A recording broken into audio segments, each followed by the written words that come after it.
شروع اللہ کے نام سے جو بڑا مہربان نہایت رحم والا ہے۔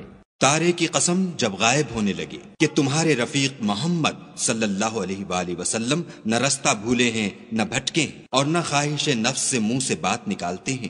یہ قرآن تو حکم خدا ہے جو ان کی طرف بھیجا جاتا ہے۔ ان کو نہایت قوت والے نے سکھایا، یعنی جبرائیل طاقتور نے۔ پھر وہ پورے نظر آئے اور وہ آسمان کے اونچے کنارے میں تھے، پھر قریب ہوئے اور آگے بڑھے تو 2 کمان کے فاصلے پر یا اس سے بھی کم۔ پھر خدا نے اپنے بندے کی طرف جو بھیجا سو بھیجا۔ جو کچھ انہوں نے دیکھا ان کے دل نے اس کو جھوٹ نہ جانا۔ کیا جو کچھ وہ دیکھتے ہیں تم اس میں ان سے جھگڑتے ہو؟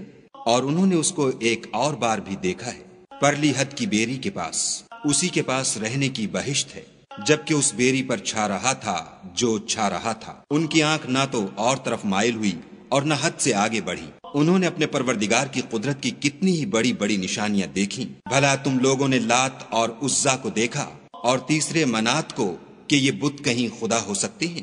مشرکو، کیا تمہارے لیے تو بیٹے اور خدا کے لیے بیٹیاں؟ یہ تقسیم تو بہت بے انصافی کی ہے۔ وہ تو صرف نام ہی نام ہیں جو تم نے اور تمہارے باپ دادا نے گھڑ لیے ہیں۔ خدا نے تو ان کی کوئی سند نازل نہیں کی۔ یہ لوگ محض ظن فاسد اور خواہشات نفس کے پیچھے چل رہے ہیں، حالانکہ ان کے پروردگار کی طرف سے ان کے پاس ہدایت آ چکی ہے۔ کیا جس چیز کی انسان آرزو کرتا ہے وہ اسے ضرور ملتی ہے؟ آخرت اور دنیا تو خدا ہی کے ہاتھ میں ہے، اور آسمانوں میں بہت سے فرشتے ہیں جن کی سفارش کچھ بھی فائدہ نہیں دیتی مگر اس وقت کہ خدا جس کے لیے چاہے اجازت بخشے اور سفارش پسند کرے۔ جو لوگ آخرت پر ایمان نہیں لاتے وہ فرشتوں کو خدا کی لڑکیوں کے نام سے موسوم کرتے ہیں، حالانکہ ان کو اس کی کچھ خبر نہیں۔ وہ صرف ظن پر چلتے ہیں اور ظن یقین کے مقابلے میں کچھ کام نہیں آتا۔ تو جو ہماری یاد سے روگردانی کرے اور صرف دنیا ہی کی زندگی کا خواہاں ہو اس سے تم بھی منہ پھیر لو۔ ان کے علم کی یہی انتہا ہے۔ تمہارا پروردگار اس کو بھی خوب جانتا ہے جو اس کے رستے سے بھٹک گیا، اور اس سے بھی خوب واقف ہے جو رستے پر چلا۔ اور جو کچھ آسمانوں میں ہے اور جو کچھ زمین میں ہے سب خدا ہی کا ہے، اور اس نے خلقت کو اس لیے پیدا کیا ہے کہ جن لوگوں نے برے کام کیے ان کو ان کے اعمال کا برا بدلہ دے، اور جنہوں نے نیکیاں کی ان کو نیک بدلہ دے۔ جو صغیرہ گناہوں کے سوا بڑے بڑے گناہوں اور بے حیائی کی باتوں سے اجتناب کرتے ہیں، بے شک تمہارا پروردگار بڑی بخشش والا ہے۔ وہ تم کو خوب جانتا ہے جب اس نے تم کو مٹی سے پیدا کیا، اور جب تم اپنی ماؤں کے پیٹ میں بچے تھے تو اپنے آپ کو پاک صاف نہ جتاؤ۔ جو پرہیزگار ہے وہ اس سے خوب واقف ہے۔ بھلا تم نے اس شخص کو دیکھا جس نے منہ پھیر لیا اور تھوڑا سا دیا پھر ہاتھ روک لیا؟ کیا اس کے پاس غیب کا علم ہے کہ وہ اسے دیکھ رہا ہے؟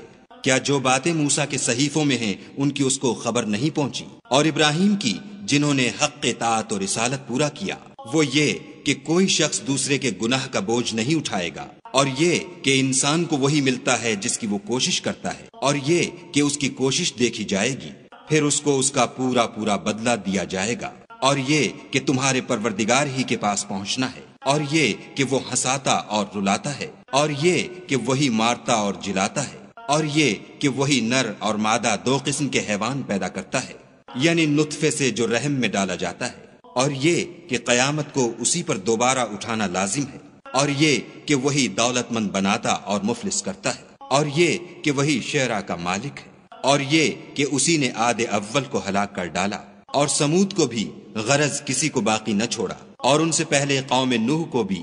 کچھ شک نہیں کہ وہ لوگ بڑے ہی ظالم اور بڑے ہی سرکش تھے، اور اسی نے الٹی ہوئی بستیوں کو دے پٹکا، پھر ان پر چھایا جو چھایا۔ تو اے انسان، تو اپنے پروردگار کی کون کون سی نعمت پر جھگڑے گا؟ یہ محمد صلی اللہ علیہ وآلہ وسلم بھی اگلے ڈر سنانے والوں میں سے ایک ڈر سنانے والے ہیں۔ آنے والی یعنی قیامت قریب آ پہنچی۔ اس دن کی تکلیفوں کو خدا کے سوا کوئی دور نہیں کر سکے گا۔ اے منکرین خدا، کیا تم اس کلام سے تعجب کرتے ہو اور ہنستے ہو اور روتے نہیں، اور تم غفلت میں پڑ رہے ہو؟ تو خدا کے آگے سجدہ کرو اور اسی کی عبادت کرو۔